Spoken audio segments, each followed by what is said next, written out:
Alright guys, I'm bringing you my third build guide, but this time it's going to be a little bit different. It's not going to be the best build in the world, but it's going to be a Shadowheart specific build. Doesn't mean you can't use it as a main character, but what we're going to end up doing is that we're going to make a Loreful Build for Shadowheart.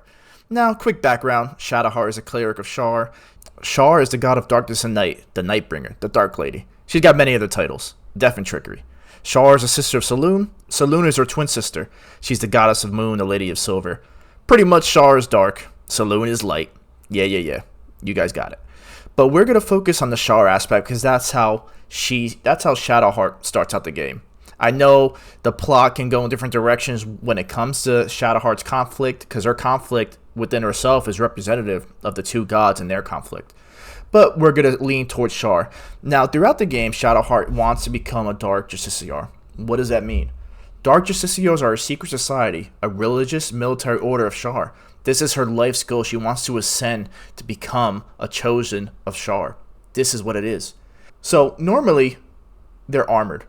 They excel in trickery, illusion, phantasm magics. These are what the Dark Justiciars are. They operate in darkness. They're obscured. They're stealthy. And you'll see them normally imbue their abilities with necrotic energy. Now, in Baldur's Gate 3, Shadowheart gets pretty much pushed into using spear and glaives, even though her starting stats don't reflect that. But we're gonna stick with that theme because I think it's kind of awesome. Using a spear or a two-handed glaive to weave and dance in and out of the battlefield, go in and out of the darkness, obscure yourself, and that's how we're gonna become powerful, even for tactician difficulty. Now, real quick, why am I doing this? Well, in role-playing games, especially Baldur's Gate 3, when you have preset companions, they have lore and they have built-in personalities. And it's hard for me to, completely change a character. I get much more immersed in the game when the role-playing elements actually make sense. So if I, Shadowheart, if I just wanted to, Shar? She's darkness, and let me make a Gloomstalker assassin. Wow, very unique. It just takes me out of it. It takes the immersion away. I can't even have fun anymore. So that's why I'm sticking with this. But now let's get into the build. Alright guys, real quick before getting into the details, just if you don't mind, like, comment, and subscribe. I'm almost at 500 subs. I'm trying really hard to get there. And then hopefully by, I think, Christmas or January 1st, the next year, I would get to 1,000. So that's the goal. I would really appreciate if you guys help me get there. Alright guys, so let's get started. We're going to stay loreful, right? So we're still going to stay Cleric. We're going to maintain Trickery Domain. We get a good amount of skills from Trickery. So the good thing about Trickery Domain, the most vital skill is going to be Mirror Image. Mirror Image is disgusting. We'll use it right here. One of the best things about it is that it does not use a concentration. And then look at this, guys. 31 AC. That's absolutely disgusting. It lasts 10 turns. You cast this before difficult battles. You get 3 AC from each. Now, whenever you do dodge an attack, that is, you do lose 1 mirror image. But it's only, but it is only a level 2, so you can use this a good amount. Really, your level 2 spells, you're going to be using mirror image, and you're going to be using a spiritual weapon, because it's still lore for the phantasmal aspect, right? Now, for the subclass, we are actually going to go Rogue. You have 2 options with a subclass here. You can either go Rogue Assassination, or you can go Ranger Gloomstalker. Both things have a focus on stealth. Both have a focus that is in line with, being a chosen of Shah, being like loreful, right? Both are very, very appropriate for what we're trying to do here to make a good, unique loreful build. So right now I'm playing the Rogue variant. This is going to be the spoiler-free variant, as the only gear that's really required is what you come across Act 2. There is no special choices in the story you have to make, and in Act 3 you get the vital weapon, a two-handed glaive that scales with finesse. This is the only reason why we're able to do a Rogue playstyle when we get to this point. So you're going to start off as a Cleric. Why? Because we want medium armor, and we're going to get our skill proficiency and stealth later. So, cantrips, it's all really personal preference. We still stay Trickery because it's still appropriate. You can grant advantage of self-check to other people. Not a big deal. We're going to get that through gear. Now, the abilities is a little bit different, right? So, here's what I do. I go 8 in everything that we don't need. We don't care about strength. The jump distance does suck, but it is what it is. We really have to get 18 dex. getting a 16 con with our next with our first ability score improvement is very, very huge. Or second, you can get it with your first or second feat if you want, and we still get 16 wisdom because we have proficiency in it for saves. And plus, we're still a cleric. We still want to be able to cast spells and do damage that way if we so choose, and we want to be able to support and off heal and stuff like that if we need to. So once we get to level 4, besides picking the flavor of spells that you want, I'll get into that when we get to the last level of Cleric, this is your first big choice. Now, this is going to vary about what you're going to do because you have a lot of options. For this case, I do have the two-handed glaive. It's excellent. It's finesse. It scales with dex. Now, we're going to use our primary damage going thief subclass assassination is going to be sneak attack. Now, sneak attack is going to work in a few ways. I'll get to it there, but generally we're going to almost always attack with advantage. With that said, your biggest damage boost is going to be Great Weapon Master. Now, if you want to go spear in one hand as a versatile and you want to use a shield in your offhand, you can do that if you want to. It really is flavor. It depends on what your party needs. If you want to be more tanky, if you want to be more damage oriented, you get to pick what you want to do, right? So if you are gonna follow this to a T and you get to Act 3 and you're able to buy this two-handed finesse glaive, which I think is one of the most unique weapons in the game, then you're definitely gonna want to go Great Weapon Master. It's gonna give you an incredible amount of damage, and that -5 to attack roll is gonna be offset by the fact that we have advantage almost every single time we're attacking. Now, when you go level 4 rogue, your next option is most likely going to be ability improvement. You want to get at least this once throughout the game, and you're going to round out that dex, and you're going to round out that con. We're going to get a little bit more health in taking this, and we're going to round out that +4 bonus when it comes to dex. Now, if you do choose to follow this build in the later levels, you know, because you can go a little bit more. You can go 5 rogue to get that I think something dexterity, which halves damage when you do get hit, which is very, very good. Or if you want to go 8 cleric and get that second, I think it's a 4th level spellcast, you have one more feat option. Now, there's a couple things you can do here. If you are following this, then you have Great Weapon Master and you have the ASI. So you have your 18 dex, you have your 16 con. You can go another ability score improvement and get another bonus to dex, go from 18 to 20. And then from there, really what you can do, just the only note, do not go spell sniper, because when you see here, while attacking with a spell is reduced, we're going to be focused more on melee. We're going to be focused on getting our damage out through sneak attacks. And we're going to use our bonus action for spiritual weapon, for getting stealth checks, for doing, you know, not dread ambusher, but cunning action hide or cunning action dash. Those are going to be our bonus actions. Your last feat, you can go tough if you need some tankiness. You can go medium armor master if you really want to, but I don't think it's appropriate. What this really does give you is another AC. The gear that we used, medium armored, we're going to not have disadvantages to stealth checks. We're going to get advantage because of the Dark Justiciar gear set. You could go Polearm Master. It's not the best in the world, but for situations where you don't have a bonus action to really utilize, let's say you spiritual weapon on turn 1, you lose your shield, your Aegis shield. I don't know how to pronounce it actually. Let's see. Oh, let's say you use your Shield of Faith turn 2 or 1, and then you use spiritual weapon on another turn. You still have a bonus attack in those later turns if you need a little bit of more damage, which is nice to round out because this build does not utilize the extra attack. The reason why is because our basic attack is not where we're going to focus the damage. We're going to focus the damage almost entirely as sneak attack, right? So I'm going to fast forward. So just to round out the feats again, you're going to want to go at least 1 ability score improvement, round out 18 dex, 16 con. You're definitely going to want Great Weapon Master because it gives you an insane damage bonus. And then from there, you know, it really is personal preference. Now, when you start doing your dip to Thief, I actually recommend that you might go 4 Cleric to start the game, be a traditional caster, traditional support, then go Thief once you're able to, you learn a little bit more out of the game and able to utilize sneak attack. When you do go dip into Thief, make sure you're double dipping stealth. We're going to want as much stealth and get that bonus so we pass our stealth checks while we're in a fight. Because you got to remember, you can use your bonus action to get back into stealth and then get those bonuses a free advantage if you don't have another way of generating advantage, and just getting a better chance to just hit overall. So for the 3rd level of Thief, we're going to go Assassin. It really, really does fit the overall theme. You can say Arcane Trickster fits too, but it doesn't really complement what we're trying to do here. So Assassin is so good for this style of play. We're going to get initiative, which is huge because you're going to get an advantage bonus on people where you are ahead of them in a turn order. So that's a very, very big factor when we're medium, light armor, we have mobility, we're able to get around the battlefield, and we're going to be able to act first and fast. So this one is not too huge. You get ambush, you get an automatic crit when you surprise, but you don't really get too many surprises. You know, you can play around that, but it's really just one guaranteed crit, not a huge deal. But it is nice on those early rounds if you do get it, because now you guarantee your Great Weapon Master bonus action, which is very, very good. And then you get really, really nice Assassin's Alacrity, quick as an alley, da-da-da-da. So the best thing about this is that if you guys been noticing when you start playing this game, you enter turn-based mode before you're about to go, and let's say you have a fight that you can set up for, right? You can start the fight with Shadowheart. You can do a huge two-hand hit, sneak attack, right? And then, normally you realize, wait a second, that was my action for the turn. The Assassin subclass allows you to pretty much get that attack in before the fight even starts, and then you reset. So it's absolutely huge. This is the only really way, I think, in the game that you can do that, where you can get the jump on with this subclass, and then you get the full turn again to operate and do what you need to do. It's absolutely huge. Now, in games like this, turn-based, Dungeons & Dragons, Baldur, Dungeons & Dragons style, the first turn is by far and away the most important turn. The economy of this game is action economy, right? The more you can do before your opponent, this is why things like haste is so goddamn powerful, because you get the mobility, you get the extra actions over the course of, let's say, 3 to 4 turns or a longer fight.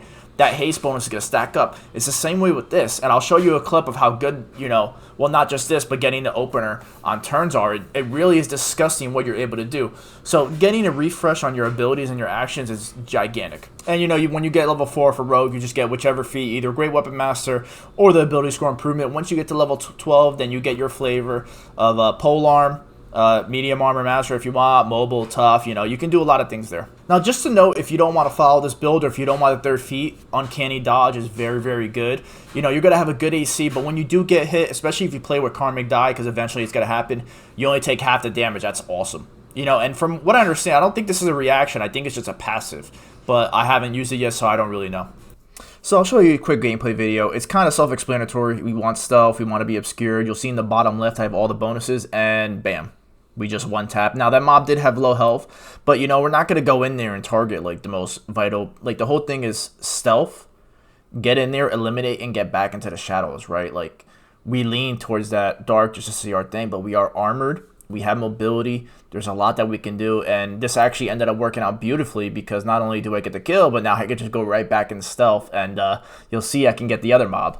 And then we just kind of snowball, and this is what I was talking about, whether you go Rogue or Gloomstalker, Assassin or Gloomstalker, the action economy is huge, because when you're able to eliminate one target without even utilizing any action, it's huge. And then we'll see up next, we still have our obscured bonuses, even though the sun's out, guys, like you'll see in the bottom left, just play with it. As long as you're in the shadows, you get your bonuses. You cast your Shield of Faith or Shield of Shaw before the, fights even happen, so you don't lose concentration. That'll last till the next long rest, and we just use our sneak attacks. That's really it. And we got another one. And these are not even crits, guys. So now the actual fight finally starts. Shadowheart took 2 range high priority targets. And now the fight is pretty much won. Like, the game's not too hard. But the theme and to be able to operate this way while still being loreful, to me, it's so goddamn cool. While we're waiting for this, I'll just keep talking about the spell selection real quick. Our spells are really just used for utility. Now, the biggest one is going to be maintaining concentration on Shield of Aegis for the free AC. For more difficult fights, you can cast Mirror Image. Spiritual Weapon is also huge because, summons are good in the game. They are a pain in the ass when you are trying to manage turns because, if you have too many summons, then you're just playing the game for like 18 years.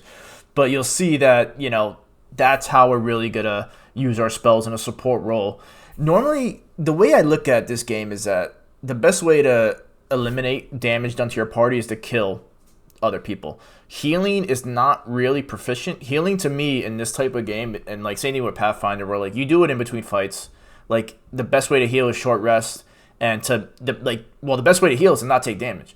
In order to do that, you take away those high priority targets, and I feel like a combination of smart tactics and good builds are how you do that, right? And good decision making. So that's pretty much what we do, and I feel like this Loreful Build is like really does that. Now, make sure you do get the amulet that gives you Misty Step. It's very, very important. You don't have a lot of move speed here, but you'll see, make sure when you do Cunning Action Hide that people are not right in front of you because, you can't be in the cone or else they will remove you from stuff almost most of the time, I think. But yeah, It's very, very good, guys. And we still carry the bow. The bow is from Act 2.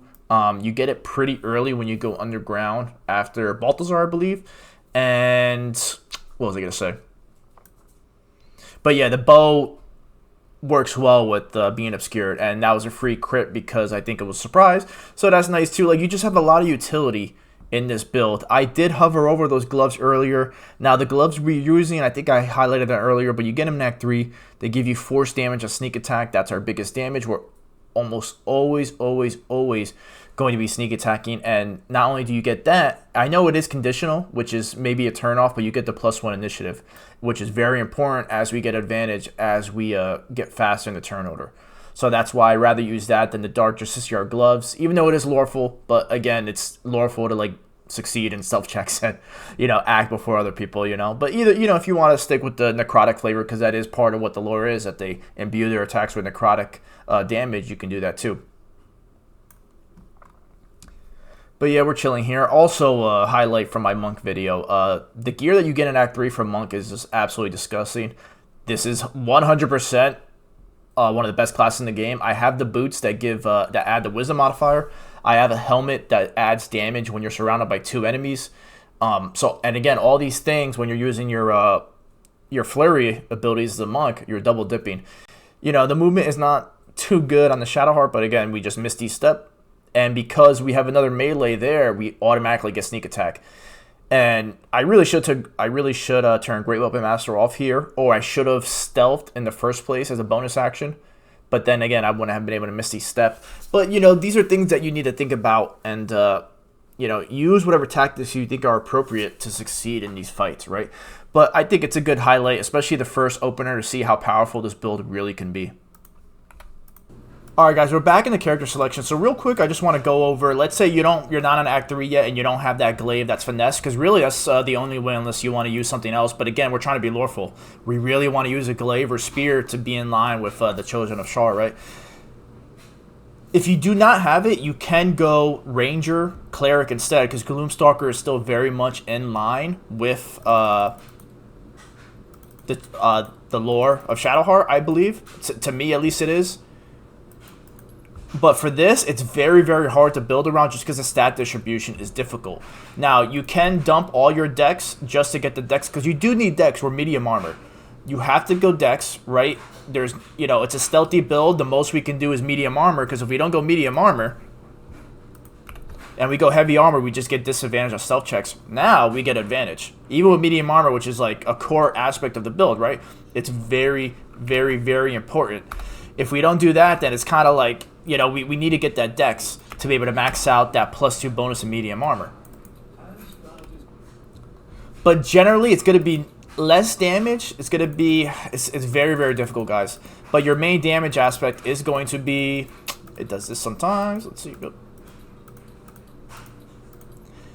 But you might want to go, I don't even know if you would want to go 14 and even maybe +1, but con, and then you would, your first ability score improvement, you maybe go 14 dex to max it out. You can just not use any of this dex, use the gloves that give you a straight 18 dex, be able to go with feet and medium armor master, get that extra AC. That's an option, but it's much more difficult to scale this the ranger cleric build, right?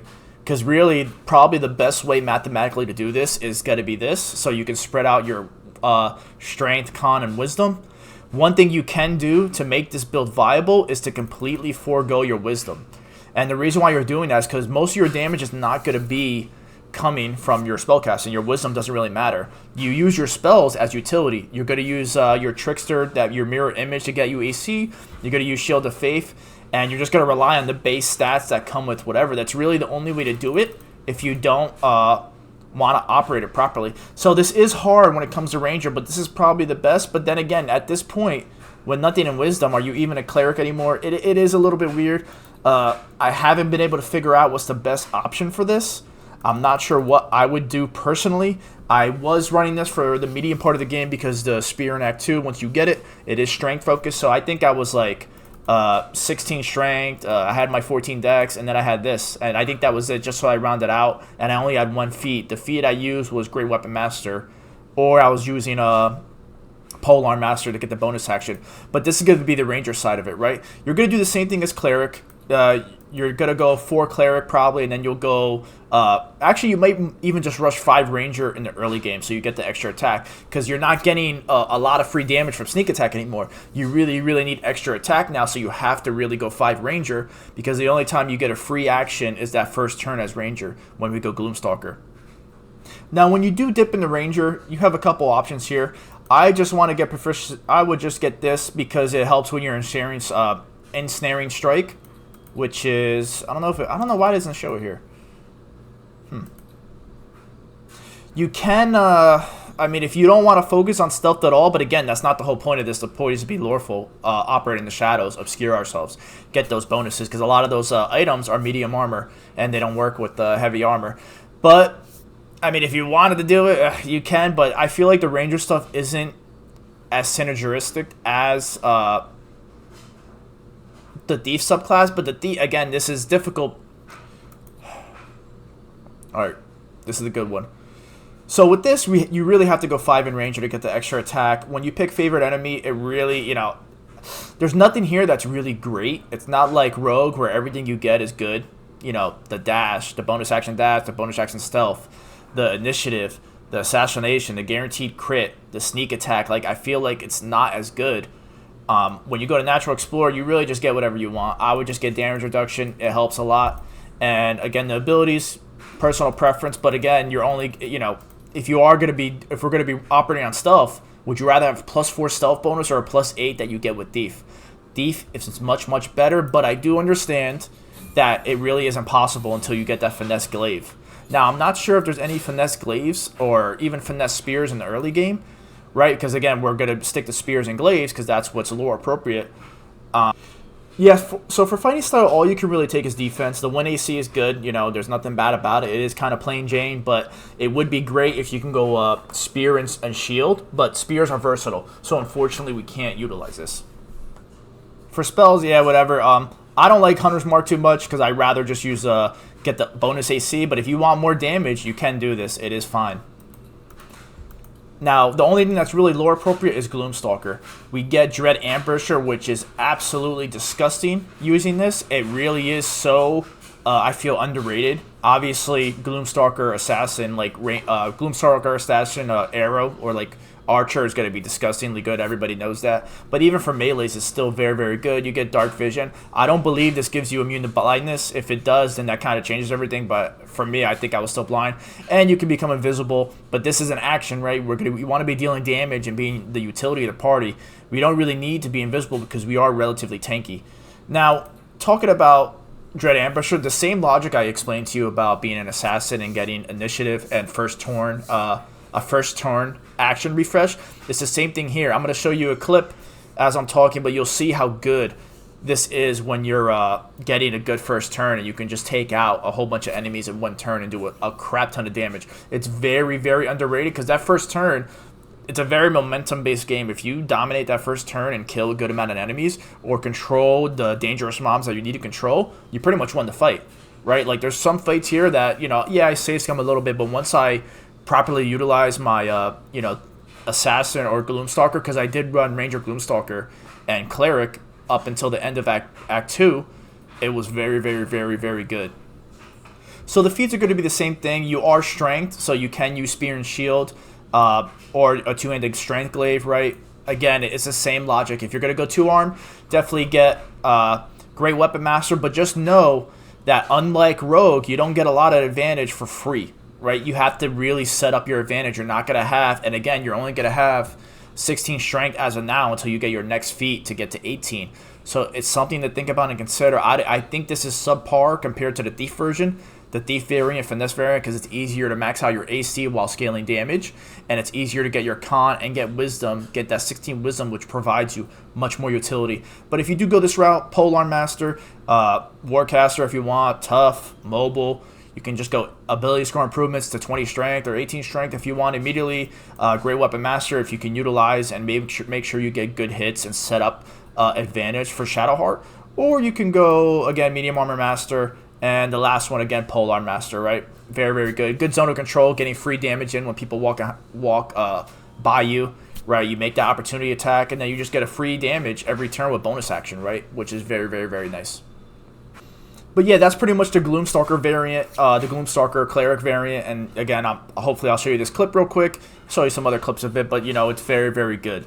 Now, alright, so big spoilers here. I'll make sure to give like a little 5-second break before I go to this part, and I'll timestamp it, of course. But everything I've showed you, again, like I stated, is a spoiler-free gear guide, right?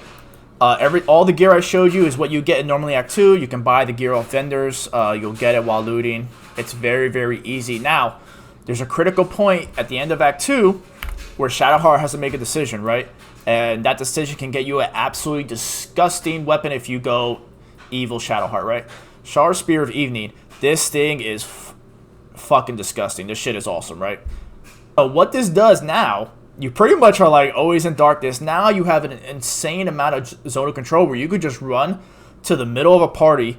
You can edge of darkness, and you can pretty much be immune to rage attacks. They can't attack you in there. Everybody's blinded in there. You're going to be the melee god. This is mathematically, or even playstyle wise, you would not go the thief version because it's strength.